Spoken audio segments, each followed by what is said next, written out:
This is the Lone Crater YouTube. We hope this video helps.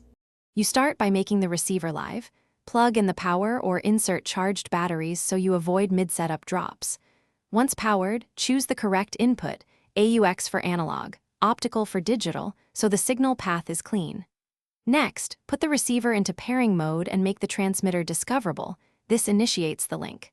While connecting, watch LEDs or app prompts to confirm progress. This first pass ensures hardware and signal types match, before moving into routing and level control. Once paired, route the receiver output to your destination, active speakers, an amp or a mixer, so the sound reaches the right place. You then set gain and system volume, lower preamp gain to maintain about -6 dB headroom to prevent clipping and distortion.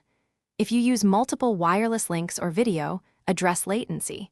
Switch to low latency mode or apply sync offsets in the companion app. While doing this, monitor levels and listen critically so tonal balance and timing stay accurate. Finish by playing varied test audio and walk the listening area to confirm coverage and check for dropouts. This validates real-world performance. Once satisfied, lock or save your settings, secure the receiver physically, and label cables so you can reproduce the same setup quickly. If you run into problems, try a single-key troubleshooting tip. Change the wireless channel or move the receiver to increase antenna separation. Interference is the most common issue. Also make sure firmware is current to fix known bugs. Thanks for watching. Consider subscribing if we helped you.